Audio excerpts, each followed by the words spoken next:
Sur les rives de la mer Noire, une station balnéaire prisée des Russes depuis l'époque soviétique. Mais Sotchi, depuis les Jeux Olympiques, offre un tout autre visage. À commencer par ses routes. Doublées d'une voie ferrée, celle-ci relie désormais la mer à la montagne.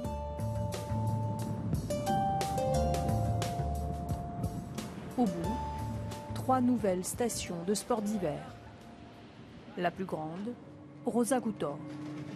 Après les compétitions olympiques, devenu le paradis des skieurs et des riders, comme ce couple, venu s'élancer par 2300 mètres d'altitude. Par où est-ce qu'on va?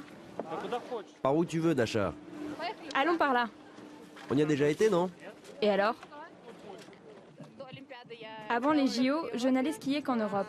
Mais là, avec mon mari, nous sommes venus à Rosa Khutor pour la 2e année consécutive. Ici, c'est plus près, le vol est moins long, le déplacement prend moins de temps et c'est moins cher aussi. Comme Dasha et son mari, en hiver, jusqu'à 17 000 vacanciers par jour viennent désormais skier dans cette station. Pourtant, il y a 10 ans, ici, il n'y avait rien. Moniteur de ski alpin, Alexei est arrivé à Rosa Khutor l'année précédant les JO.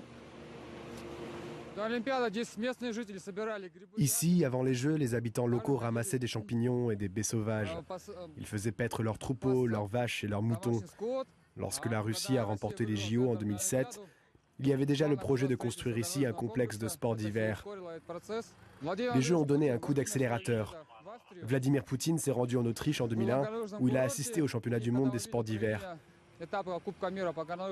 Lorsqu'il a vu la station où ça s'est déroulé, il a eu l'idée de construire une station de sport d'hiver de niveau mondial en Russie.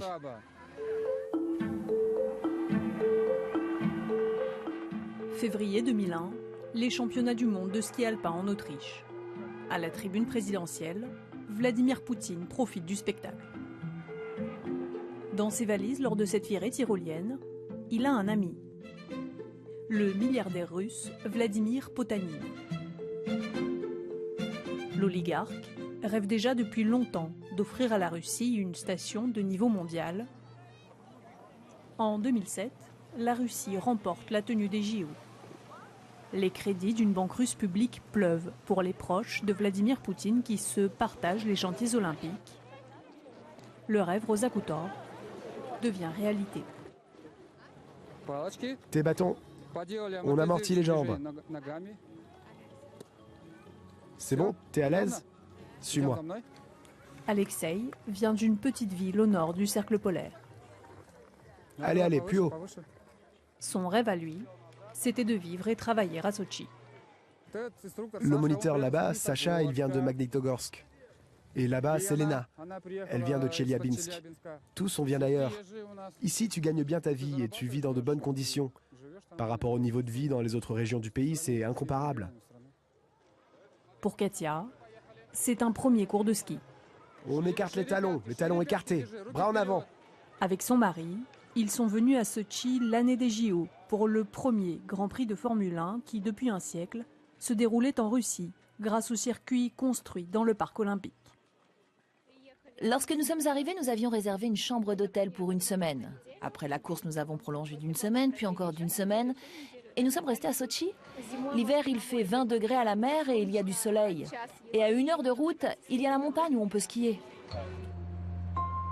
En bas des pistes, 145 hôtels ont ouvert depuis les JO. Alors, pour rentabiliser les investissements colossaux et attirer à Sotchi une clientèle aisée, prête à dépenser son argent, l'État russe a une idée. À la tombée de la nuit, en montagne, une autre vie commence.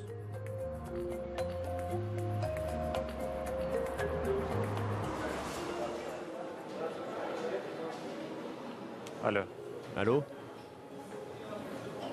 Il faut les récupérer au secteur B, à la station Gazprom, j'ai compris. D'accord, combien de personnes? C'est bon, on s'en occupe. D'accord, merci. Dmitri Amfinogenov est le manager du casino de Sotchi.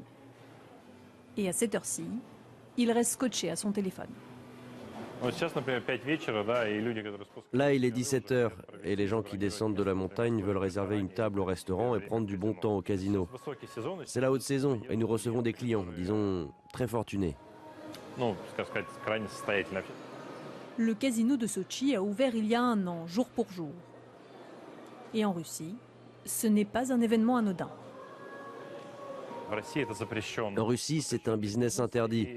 Aujourd'hui, il n'y a que 5 zones à travers le pays où le business des jeux de hasard est légal. La décision de créer une zone ici a été prise au plus haut niveau de l'État. Grâce à ce projet, rien que l'an dernier, Sotchi a obtenu de nouvelles liaisons aériennes. Installer un casino à l'ambiance feutrée dans les 33 000 mètres carrés de l'ancien centre de presse des Jeux Olympiques. L'État russe a vu juste. À l'étage, le club de poker.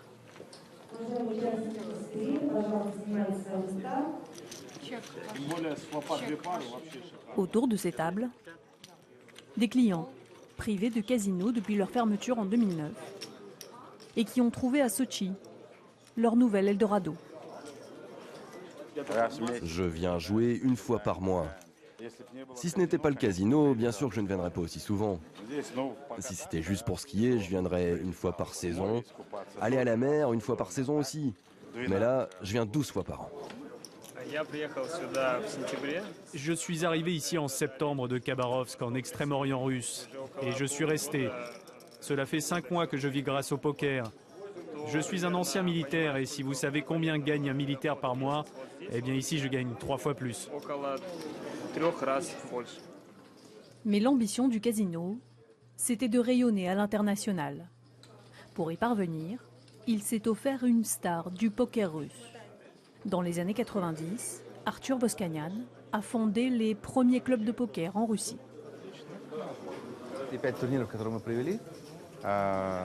Les 5 tournois internationaux que nous avons organisés au casino de Sotchi en 2017 furent sans conteste les plus grands tournois de toute l'histoire du poker russe.